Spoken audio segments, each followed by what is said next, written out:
Okay. Hello, everyone.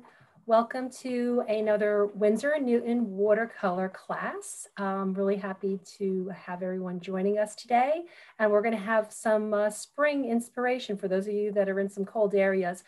Shailene's going to paint with us with watercolors today and orange blossoms. So I'm going to hand that right over. I'll be moderating the chat.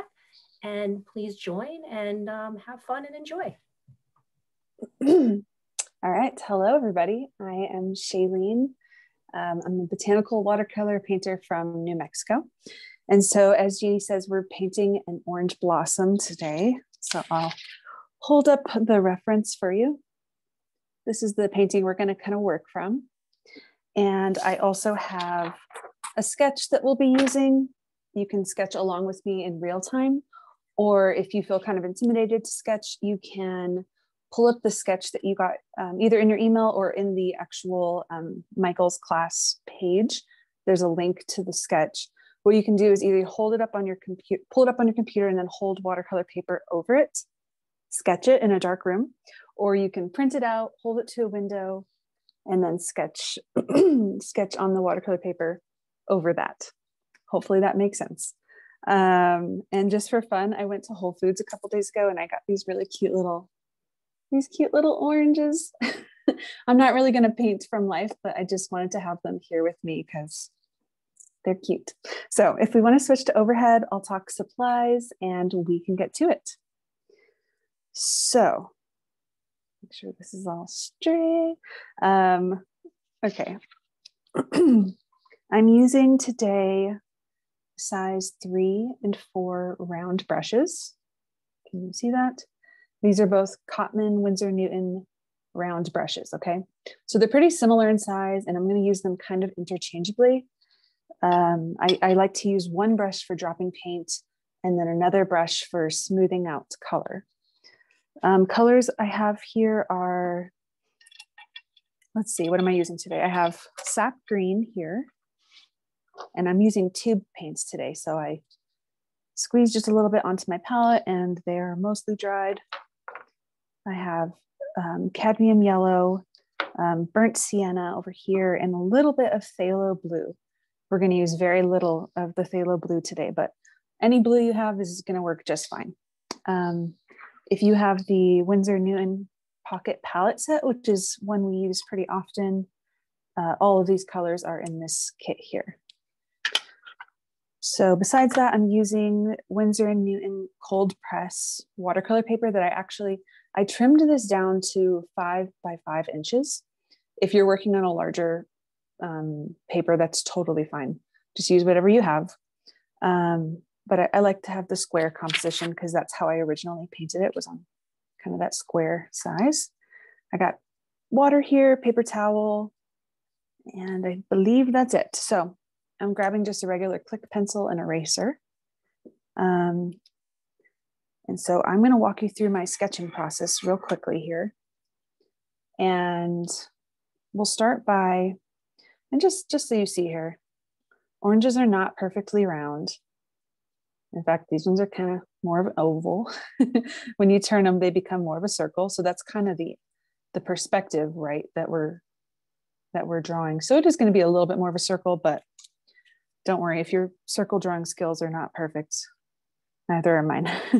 So I always just kind of do these wispy lines to kind of map out the right shape. Kind of want it, I would say, pretty centered in your on your paper. You can use your eraser to just kind of erase any excess lines. I'm going to draw the stem at about 10 o'clock. If this was a clock, it would look like it'd be around 10 or 11 o'clock. So just draw that little knot and then a stem that goes up and then slightly over to the right.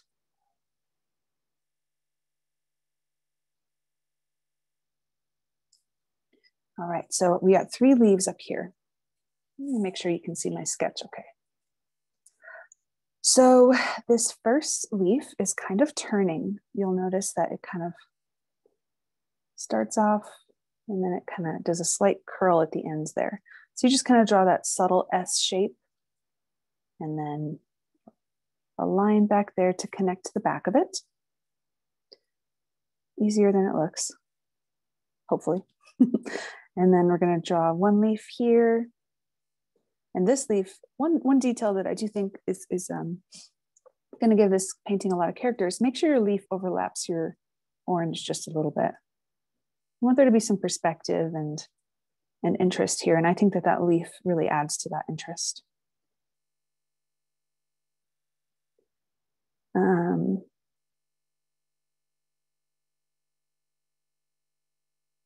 Okay, another leaf off to the right side. Keep your leaves filling kind of loose, natural. You don't want them to look too perfect. They can have a little bit of ruffle in the edges, a little bit of wave to them. If your hand's kind of shaky, embrace it. It's going to look great. Let's draw this flower here. Okay, so your flower is half on, half off the orange. And it's got 5 petals.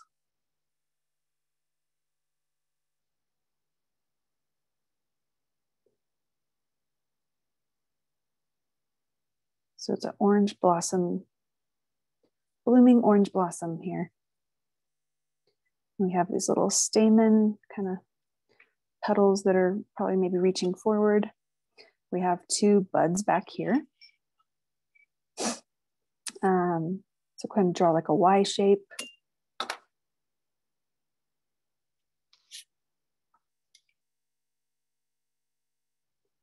So one reaching up and then one reaching kind of over to the right.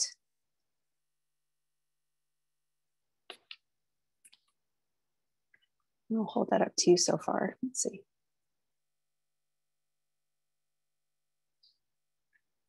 So I'm going to draw both of these leaves that are right here. So one of them is going to be kind of a folded leaf.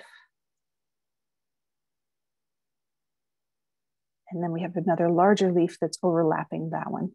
We have lots of people from all over. I'm on the chat, but unfortunately I'm having some technical difficulties, so I'll be going by audio. There are people who are saying they're having some audio issues, so I'll just put that back out to Felicia and see if there's any issues that she could help address, because I'm having some challenges as well with my chat.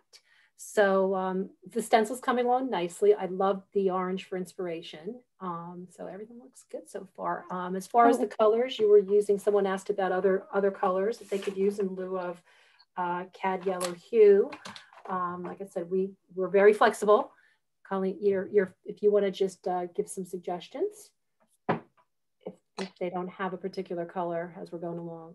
Shailene, that would be great. Interesting. Yeah. And I'm looking at the chat right now. It says it might help if everyone was muted. Maybe some people are hearing everybody and not me. Hey, but I just want to put it out there that if anyone... I didn't hear you, Shailene. Let's see. Okay, I just muted and then unmuted. Did that help? Hello? Yes. Hey, can you hear me? I can hear you. Okay. Can you hear me? And then some people here are hearing no problem. Okay. Because if there are some, if you're watching from a smartphone, everybody's hearing fine except for me. Okay. If anyone is using a smartphone, make sure that it is unmuted at the top of your page of your Zoom call.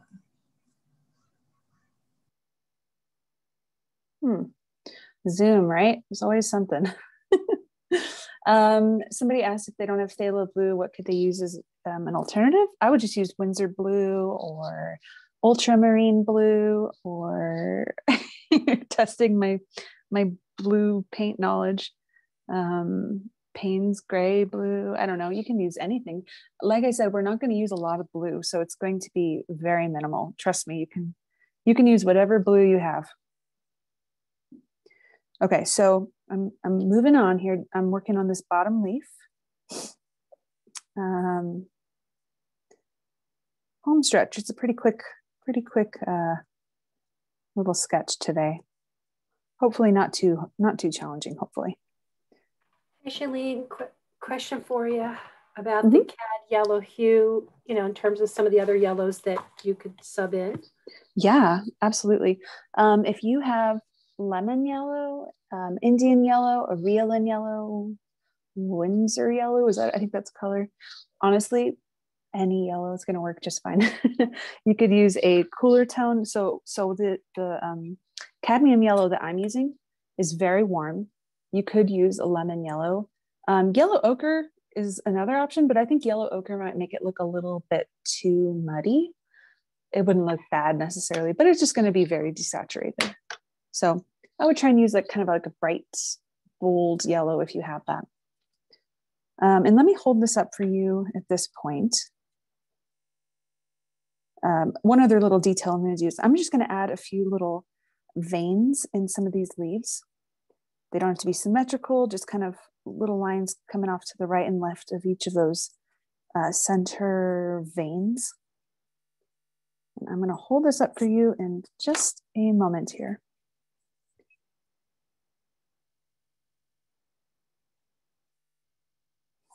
Okay. So here's my sketch.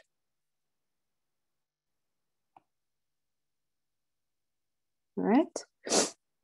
I want to get right to painting because this is actually, I wouldn't say it's a difficult one, but it's, I went over this painting like 5 times yesterday and I was really trying to get the steps right. I think that in the past, when I've painted orange blossoms, I've probably had a little bit more time to let layers dry and work in many, many layers. So follow my instructions pretty closely here. I think we're going to be just fine, but yeah, I just want to make sure I'm giving us as much time as possible because at the end, I really would love to see everybody's finished paintings. That's like my favorite part of these classes is to see everybody's work. That was a great thing. Couple questions as I see they're coming up on the chat. In terms of someone just asked a question like, why did you put in the veins? Why did you draw them in with and not just paint them in? You could do that too. I just like to have my sketch as mapped out as possible. But you can keep it really simple and just kind of rely on paint, especially because sometimes it is difficult to erase pencil markings after your painting is dried. So sometimes it is smarter to use a little bit less pencil. I also, I know people are always curious about this. I just used a regular Click pencil, just like a number 2. But if you have an F pencil or a pencil that has like a harder pencil, which would end up being a little bit lighter, that might be a better option. But usually once your painting is completely dry, you'll be able to erase some of the pencil markings. So I always like to have a sketch that I work from. Some watercolor painters don't, but it just really helps me to have a lot of confidence. You answered the question. The next one, before you begin, would you just show your sketch again one more time? Because it looks really detailed and I think people love to see that. Absolutely. Looks all right. Good. Got a drop of water there. It's all good. There you go. Okay, so I'm feeling good about this composition. I want to get that little water blot off real quick. I don't want water interfering with what I'm doing here. Okay, so I'm going to get a mixture, a little puddle, as I say, going over here. And I'm using some cadmium yellow and burnt sienna. So get a 50-50-ish mixture of these 2 colors. And that's going to create just this really lovely orange color.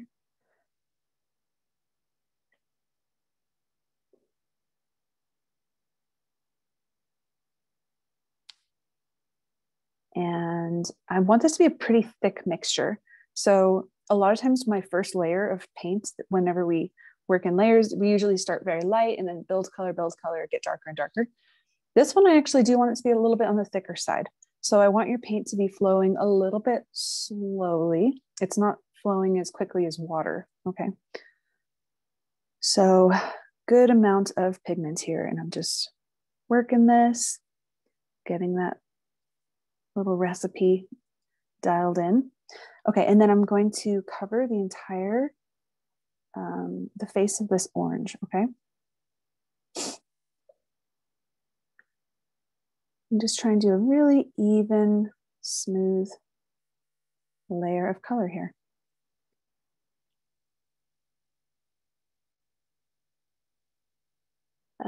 My husband just tried to call me, even though he knows I'm in a class. Let me make sure that's straight on.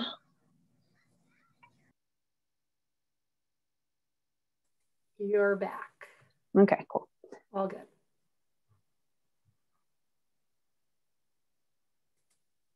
So as I said, just try and keep it as smooth as you can.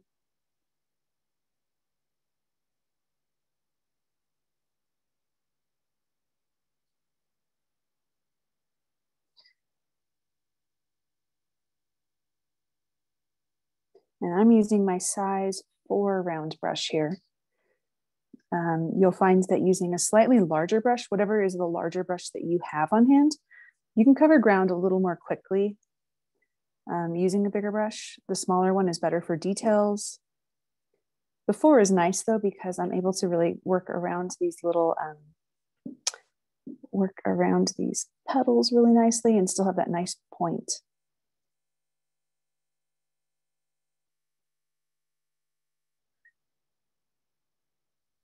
So it's starting to dry over here and drop a bit more color.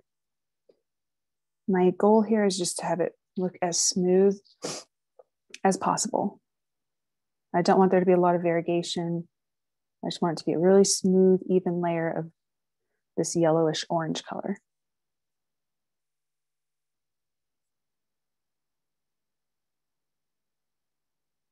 And this is feeling good. Okay, so we are going to let this layer dry. Because it was slightly less watery, you'll probably find that it actually does dry fairly quickly. If there's a lot of water in your mixture, it often takes a super long time to dry. Okay, so let's move over to our leaves. So I'm going to get a mixture going here of sap green and cadmium yellow. So let's do like a 50-50 mixture of these two.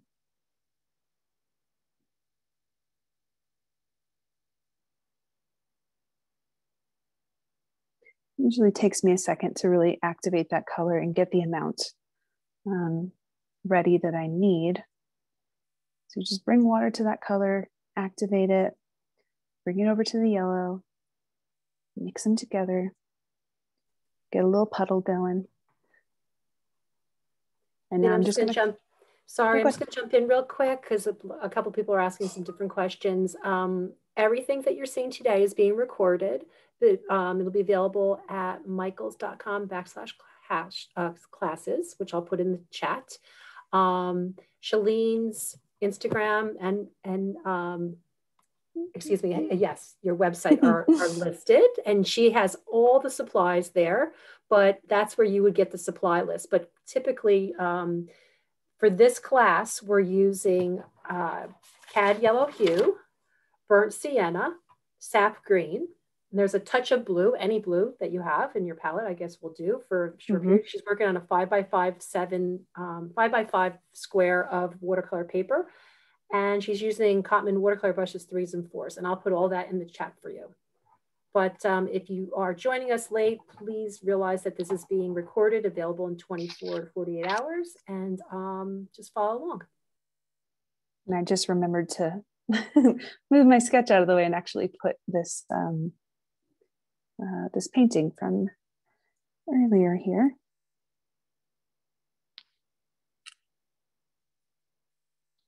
So I'm just doing an even layer of green paint on all of the leaves.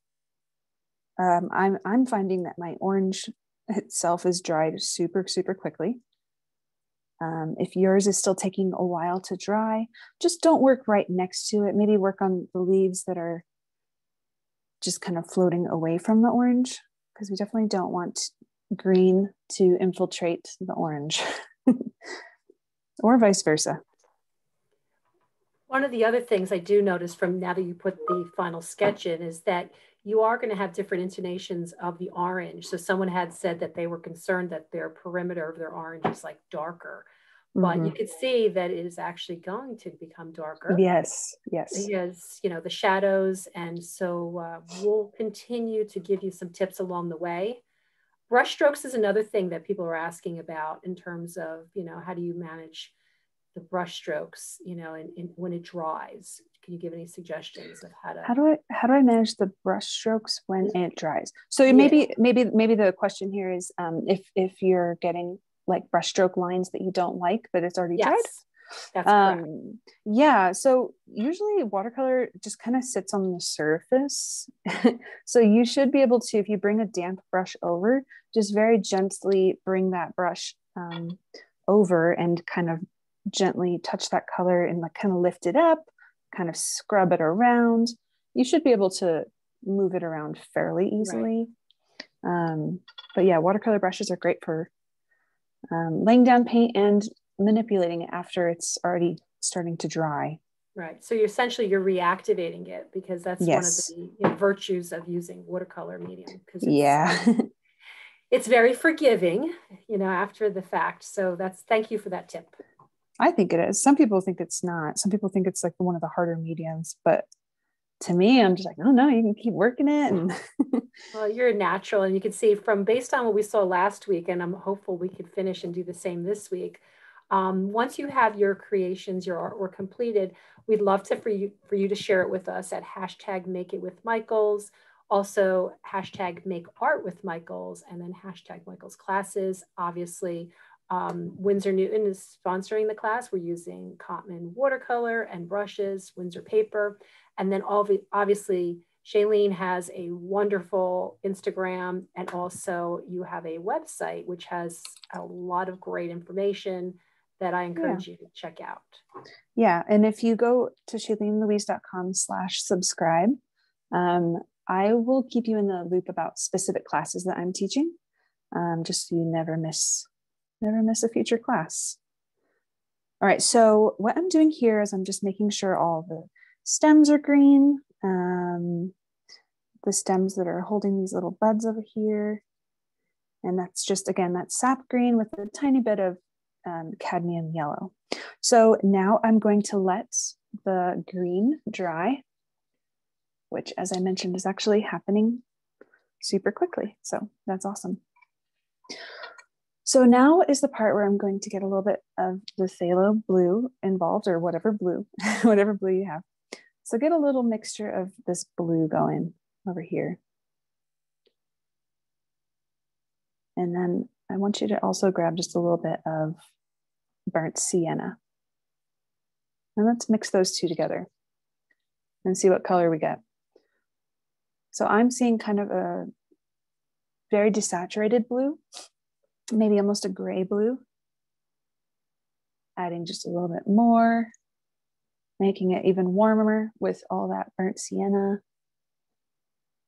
So there we have like a very faded bluish color, and I'll hold that up for you. I never hold up my palette. It's hard to do the colors justice over Zoom, but hopefully you can get a feel of what that color is at home. So I'm going to bring a bunch of water to that mixture.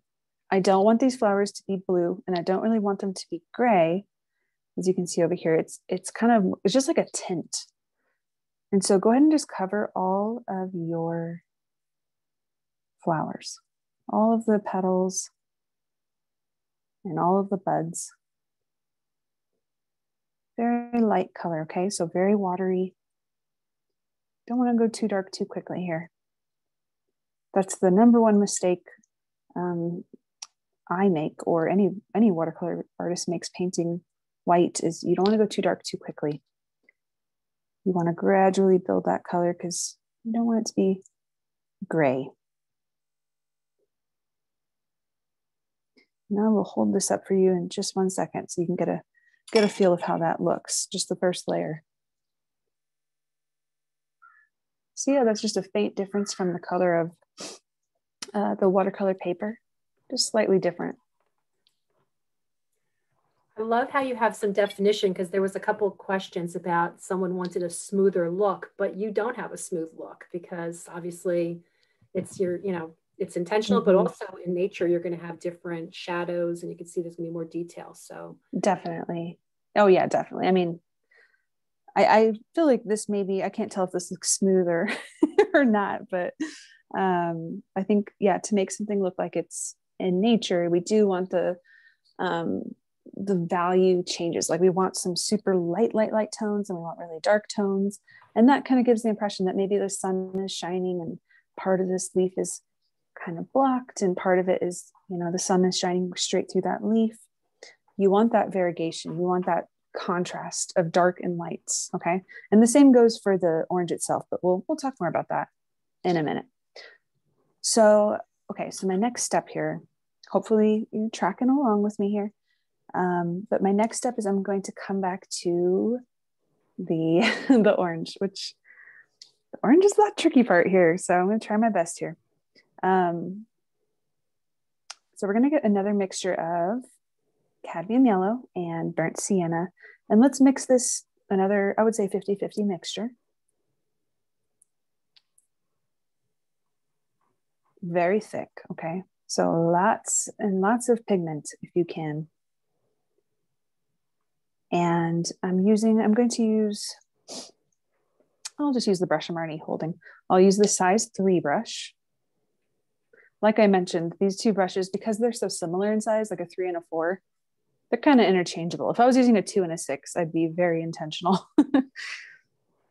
But here we go. So let's go ahead and just drop some of that really pigmented mix. I'm going to drop it underneath this leaf. And I'm just kind of brushing it on there. And I'm going to brush it all the way down along the bottom edge of it. And also, this is worth mentioning, I'm going to imagine that the light is kind of coming from the top. And so this leaf is going to be in shadow a bit. Let's go ahead and drop some color underneath these petals here.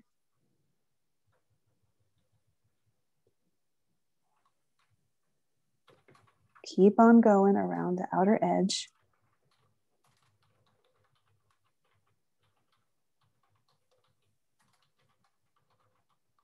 Hey, Jeannie, I think you might want to mute yourself. I think I hear some typing. Oh, sorry, my bad. It's okay. It's okay.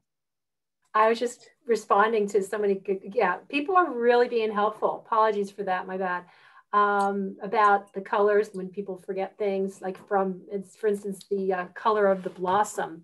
You use burnt sienna and just a hint of the blue, but just dilute it so there's lots and lots of water because you just want it to be like a scant amount of color. Exactly. Sorry about that. No, all good. Okay, guys, I just grabbed a damp, clean brush, my other brush. This is the size 4, and I'm actually going to come back to that color that I just laid down. And I'm going to very gently go along that outer edge and just activate the color if it's starting to dry. And I want you to just slowly create a really subtle gradient. So what we are going to try and accomplish here is we're going to try and accomplish going from dark, dark orange to light orange. Okay. And it is a little bit challenging. And so it's just going to take 2 brushes, one brush to drop color and then another brush to kind of smooth it out. If you only have one brush, just clean it in between. It'll work this exact same way. But basically what I'm saying is you're going to use your brush to both drop color and then slowly feather that color from dark to light. And it's super fun and I would say the more challenging aspect of this painting, but just enjoy the process. I told you I went over it a few times yesterday and a couple of the versions I did, I didn't love. I didn't nail it a couple of times. So if you don't do a great job today, I don't always do a great job either. And just try again. Sometimes it just takes a little practice, like everything. Okay, so we're starting to see that form kind of materialize, aren't we? And we also don't want to go too dark in the center here. So make sure that with that really dark mixture, make sure to not be dropping it right here in the middle. Let's try and keep this upper center area quite light. And if you go too dark, what you can also do is you could use your brush to kind of just scrub some of that color out and kind of lift it like we were talking about earlier. Your brush is such a great tool for dropping color and for lifting color.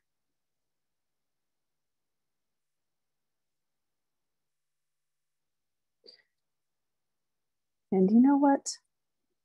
I think I'm going to drop just a little more of this yellowish color. So this is yellow and a little bit of burnt sienna.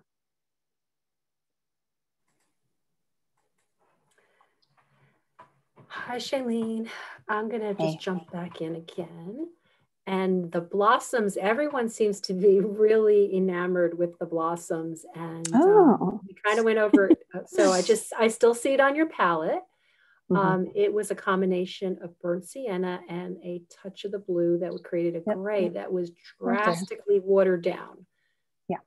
So yeah, thank you everyone for participating and clarifying. It's in the chat. I know you can't often see it, so I figured I'd just jump in and reiterate that. That's awesome. And I appreciate. Good. Pardon me. If you wouldn't mind, when you're complete, if you could just bring that closer to view so we can get a closer view. Let me hold that up right now. Awesome. Thank you. All right. So you can see what I'm trying to do here. I'm trying to work from dark orange on the outer edges, slightly underneath my petals, slightly underneath this leaf. And I'm trying to keep the center a little bit lighter, like this, kind of. This one's a little more shiny than what we're doing today, but that's fine. I just love those little oranges. We were just chatting beforehand. So it has just been, I know this is like a personal favorite that I asked Shailene to create. I just thought this would be so lovely and put everybody in a good spirit. And especially because she did it in a smaller format. I just think it was so charming. So I hope you guys will enjoy it as well. Yeah. I love this one. Actually, it's funny. I was thinking about it earlier. I always get asked, people are always asking me, they're like, why do you only paint flowers? Why do you only paint flowers? And I'm like, I paint oranges. Sometimes I paint pumpkins. But I do love painting botanicals, anything with leaves, anything that grows. Right. It's fun.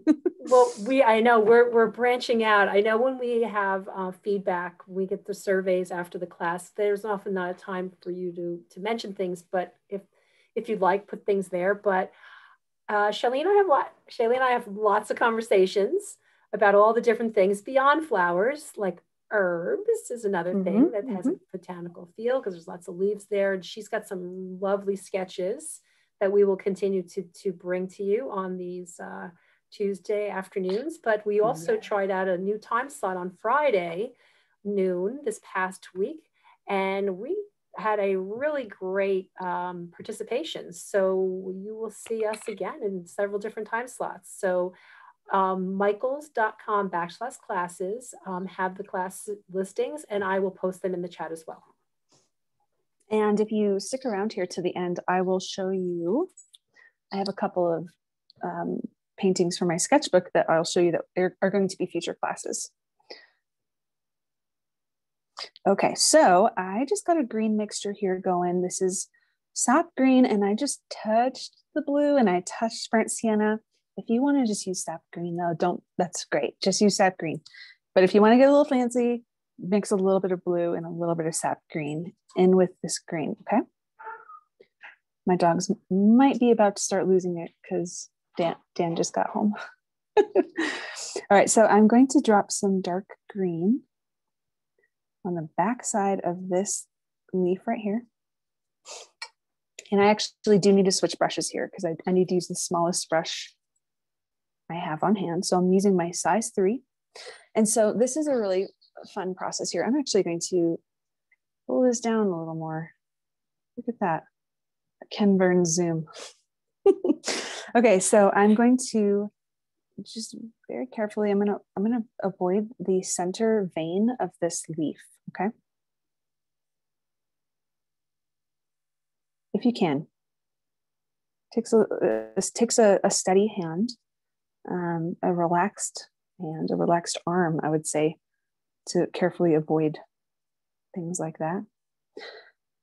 And let's do the same thing over here. So I'm going to paint along this outer edge. And actually, you know what I'm going to do? Remember, I drew those little lines. I'm just going to draw those lines going out. And just avoiding that center vein. It's okay if you mess up a little bit. You can just grab a paper towel and blot it, or you can just keep on moving and just embrace it. Hi again. A couple questions, which I think I could probably answer because I've been doing these classes with you for quite some time. But someone asked, you know, in terms of, you know, painting and letting the area dry before you go back to it. I see you seem to go to opposite sides of the artwork so that you don't get smears. Is that, yeah? So yeah, absolutely, yeah. I'm always kind of mindful of not wanting to put my wrist on anything. So I kind of try and work top to bottom generally. Sometimes I forget. And then I just do this awkward like hover. But, and yeah, like we were talking about earlier, like I can let stuff dry a little bit and then come back and activate the color.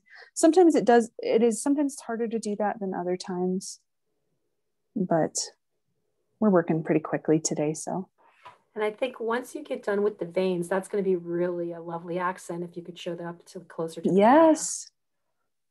camera. Yeah, look how fantastic that came to life, the dimension. It already just gives it just a little pop of something extra, doesn't it? It does. It looks fantastic. All right, I'm going to do this leaf right here. Need a little bit more paint here.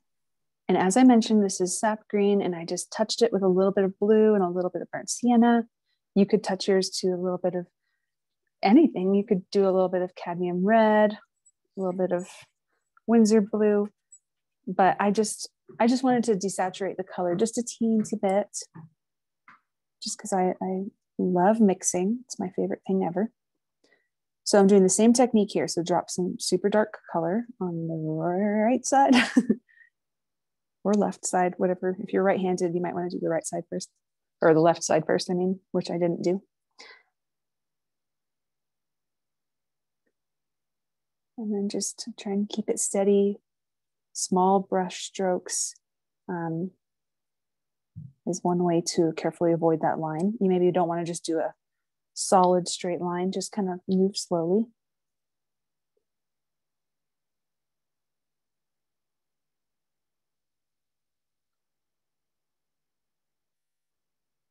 Okay, so now I'm going to grab my other brush, the size 4. Just make sure it's just damp and clean. And then I'm going to smooth out that color. Keep it all looking really natural. Keep the gradients all very soft.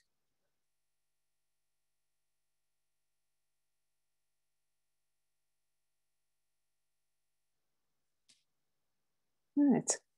And so you can see my reference is even a little bit darker than this. So I might even come back after these layers dry and add a little bit more, depending on how much time we have. But the more time I have during these classes, the more I'm like, let's do another layer.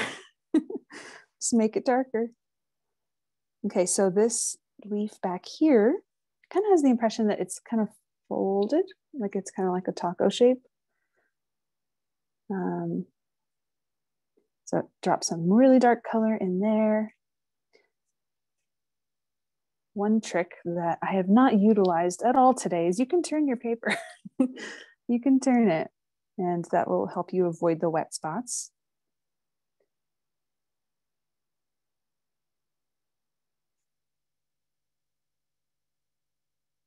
You just never want to confuse anyone if they're like, wait, that wasn't the orientation of the painting I was just looking at. Drop some dark color, just the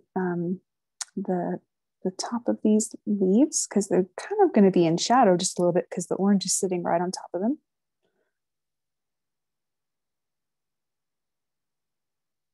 This is so fun. This is the fun part. I love to add like extra color and start adding more color values and contrast and just making my paintings come to life in this way.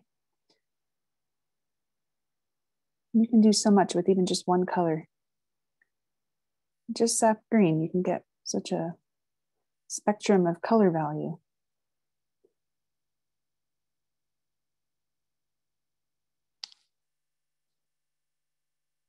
Okay, a couple more leaves and then we will, I think after this, we'll go back to the flowers that everybody's loving.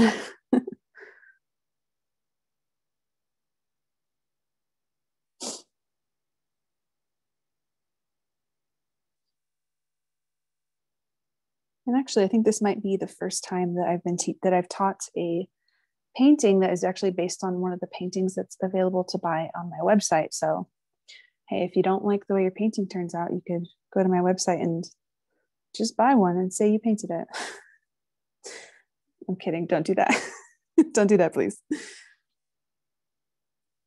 All right, so I just drop the color with one brush, and then I use my other brush to very gently smooth that out.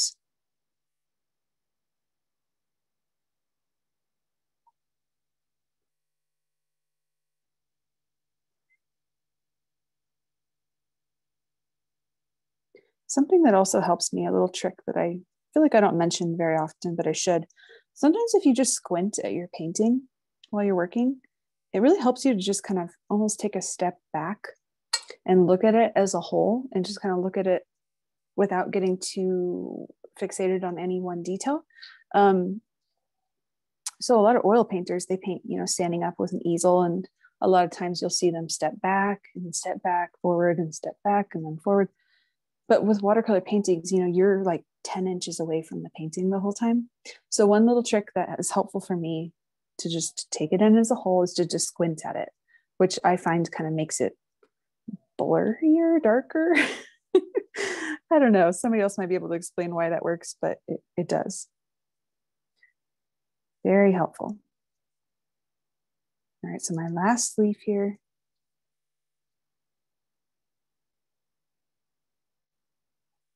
Trying to very carefully avoid that vein.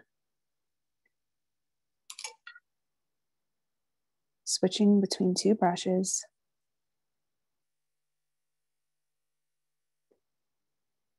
And you're probably finding that you're looking back at some of this green and seeing that it's drying really light. Like I remember when I put that down, it was super dark, and now it's a little bit lighter. And that's the nature of watercolor.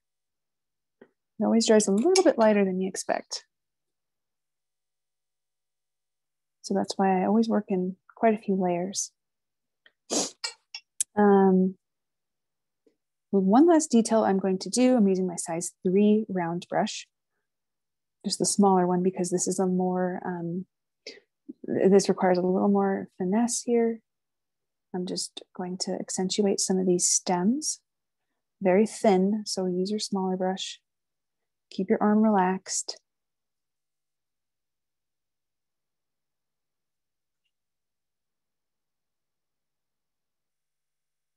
Add a little bit of a dark edge to this main stem up here at the top. If you want to, you can even add a little bit of darker green to some spots around here.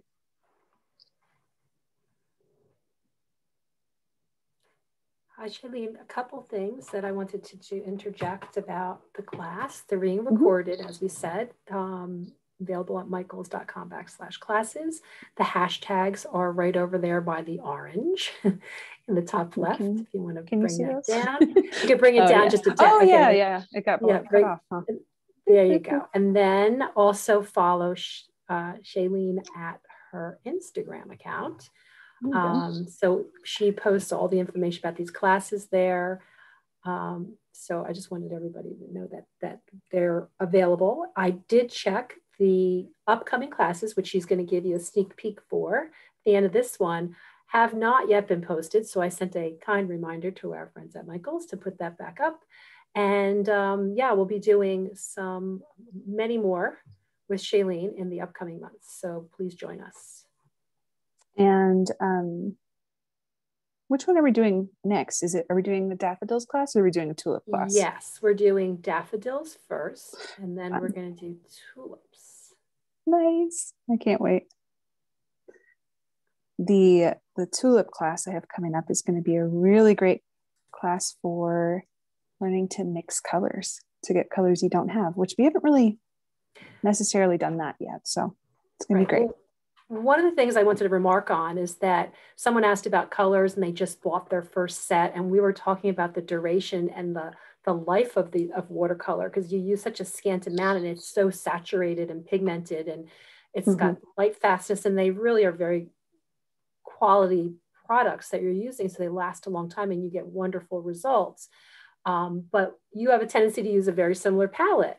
And we discussed this last week, but the fundamentals are with yellow, blue, and red, you're going to be able to mix just about anything. So that'll be really fun, because that tulip that you're showing has so many, it's a very unique color that you're using. It's almost like a purple plum. Yeah, it's like a purple color. Yeah. But we're going to use the colors, I always use. So we're going to use like alizarin crimson and blue, one of the blues. Right. Okay. Right. So I'm coming back to this petal, or the petals, and I'm using that same mixture that was dried there. I just activated it. So it's that very light blue. And what you could do is just use a little bit less water. So it's a little bit thicker. So it's giving me that kind of tinted bluish gray color. And I'm actually just drawing, and I'll hold this up for you in just a second.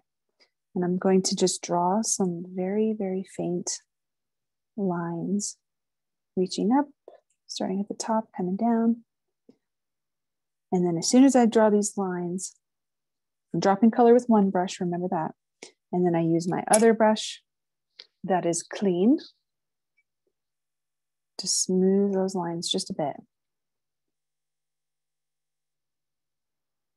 I don't like to have too many hard paint lines. I like to keep it all very soft. So I'm also going to drop just a tiny bit of yellow at the very center of that, the very center of the stamen there. So let me hold that up for you to get a good look at.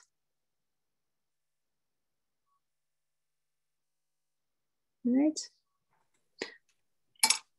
And I'm going to come back to that same color and then do the same thing with these buds down here at the bottom. Just that kind of tinted bluish gray color.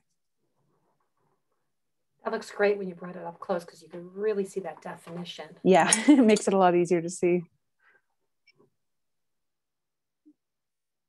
Also, I have the chat held up today, which I don't usually see it, but I did see like somebody was mentioning, they're asking if I was using the student grade or the professional grade. And it's funny because I do use the professional grade. Here's my other palette. These are all Winsor & Newton's professional paints. But what's really funny is I have probably like 20 paint colors on there, but I pretty much just use the same colors that you're seeing me use here with the Cotman set. I just have my, my trusty colors, and I love them. Like alizarin crimson, cadmium yellow, sap green. I go through so much sap green. All right, so time to go back to the orange. We are doing so good on time. I'm relieved. I wasn't sure. Wasn't sure how it would go. So I'm going to mix a little puddle here that's mostly burnt sienna, a little bit of cadmium yellow, but mostly burnt sienna. And you might be able to guess what I'm going to do here, especially looking at this one. But it's time to start dropping some really dark, bold color. So I'll start up here at the top, as I do. So start here underneath this leaf. Go ahead and drop some color just along where those little, I guess those little divots are at the top of the orange. Look at that. They're real. So some little lines kind of coming off that main stem. And then keep on moving down.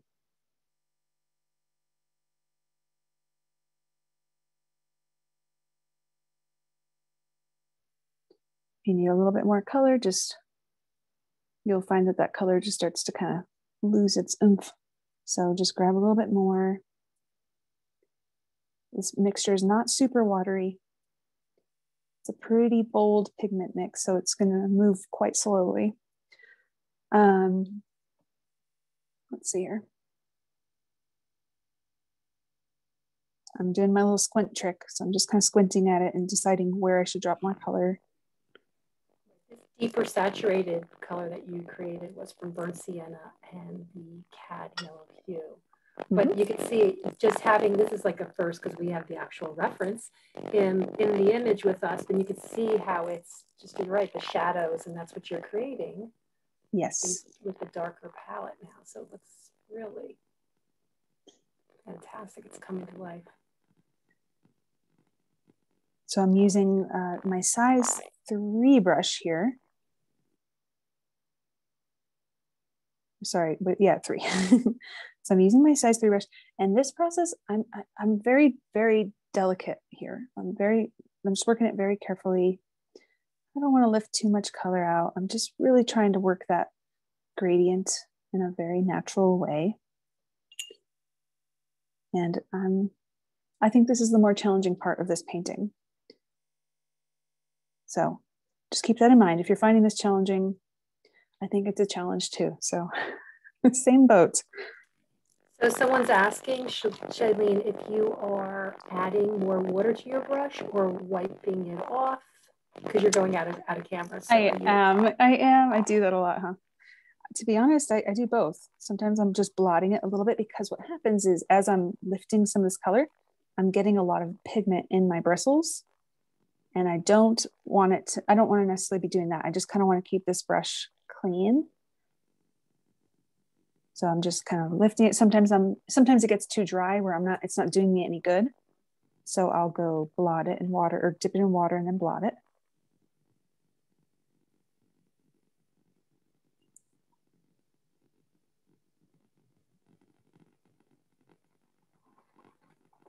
Good question. I should talk about that more often because I know that it probably looks like I'm just like, what am I doing?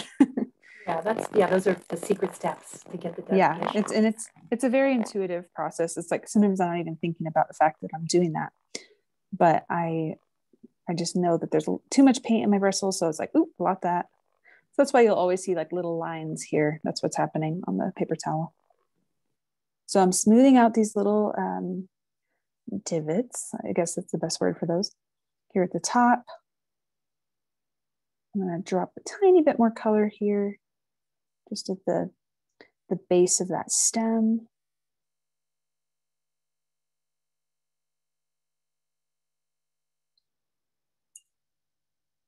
And I think I might have mentioned this earlier.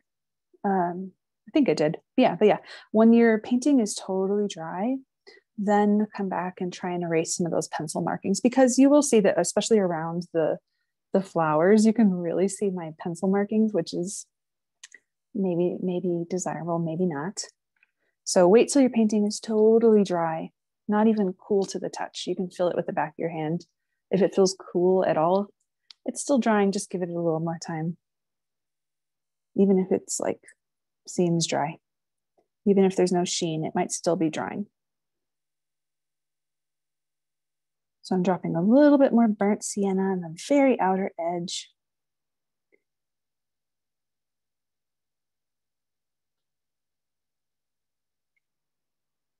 Gosh, every single time I paint this too, it always turns out just a little bit different. Like there's some different colors there. And this one, I think what I did was I did a few more layers of all over color of burnt sienna and cadmium yellow. But for this one, it feels a little more dramatic. Like it's a little more of a light tone here and then very dark here at the bottom. And one more thing, there's a couple more things I want to do before we wrap up here. I want to add these little freckles or speckles, speckles to the face of this orange. And I also want to add some little bit more definition to this flower. So let's go and do that right away. So come back to this grayish mixture with blue, burnt sienna. You could also, I should have mentioned this earlier, but you could just use the 3 primaries and you should get the same color, especially blue is the heaviest color. So use your smaller brush. This is a size 3. And with the tiniest point at the very end of this brush, just drop these little dots right around the very center. And I'll hold this up for you so you can get a good look.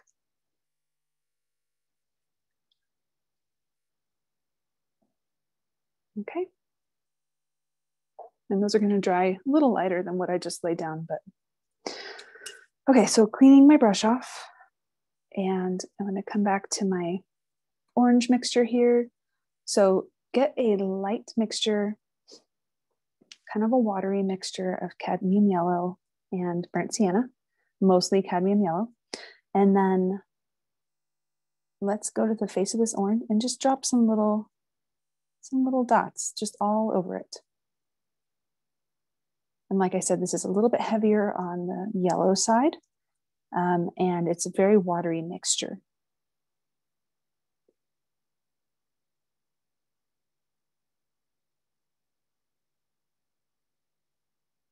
And it looks dramatic now, but don't worry, I'm going to tone it down.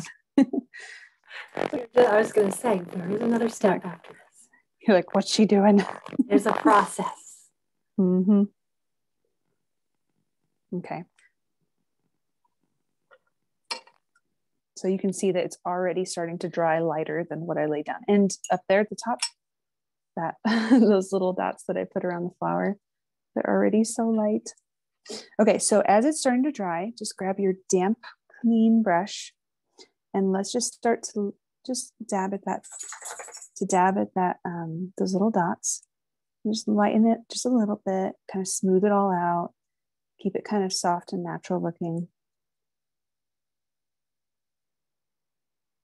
Not too dark. This is a fun process. I like this part. If your color is not budging too much, just grab a little more water in your brush.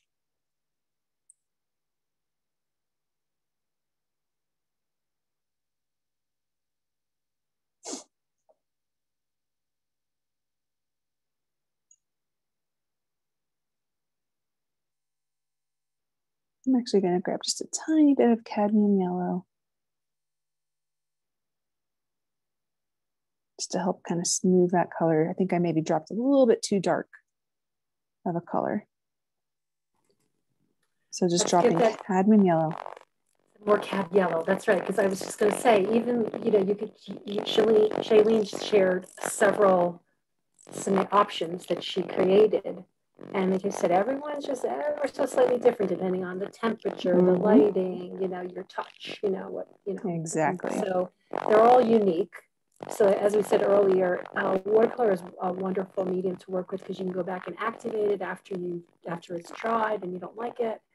It's the best. You just go back in with a little water, the same colors. Exactly. You know, smooth out if you don't like these little blemishes. If you want it to be smoother, you can leave it smooth. Exactly. So now I'm just kind of using that brush edge, and I'm just kind of intuitively just looking at it and be like, okay, what parts need a little more smoothing? What parts need a better gradient so that it really has that rounded effect? Yeah, this is feeling pretty good. And we are like pretty much out of time. So I want everybody to hold up their orange blossom for me. This is the really best part. Yeah. It is. This is the best part. And then, as we said, this class is being recorded. Please share your creations with us at the hashtags. But why doesn't everybody show us your artwork? Let's take a look. Wow. Oh my goodness. Fantastic. They look fantastic. Wow, this is it's so surreal to see this painting just like so many times. Yeah, so cool. But in an hour's worth, this is remarkable. I'm just really impressed with how wonderful everyone interpreted this. So this is fantastic. I'm glad we had a great time. We enjoyed. We're going to give you a sneak peek of some of the other things that are coming up. Are you guys seeing my face or the above view? We have. I don't know. Yeah, there you go. There you go. I'm doing what everybody's doing. Yay. Okay. And then if you want to show real quick, we could just show you daffodil and tulip, which will be posted shortly on the Michael's website for March 16th and April 6th, respectively, for the daffodil and tulip. But thanks again, everyone, for joining us. Please fill out your survey and join us for some other watercolor classes from Winsor and Newton. All right, so here is the tulip. This one's going to be really great for color mixing. And then here is the daffodils, which I'm really excited about as well, because I just love how this painting turned out. So that's going to be a lot of fun to teach. So there you have it. I hope you're happy with your painting today. Yeah, this was a great class. Thank you guys so much for joining me, and I will see you again very soon. Thank you so much. Bye.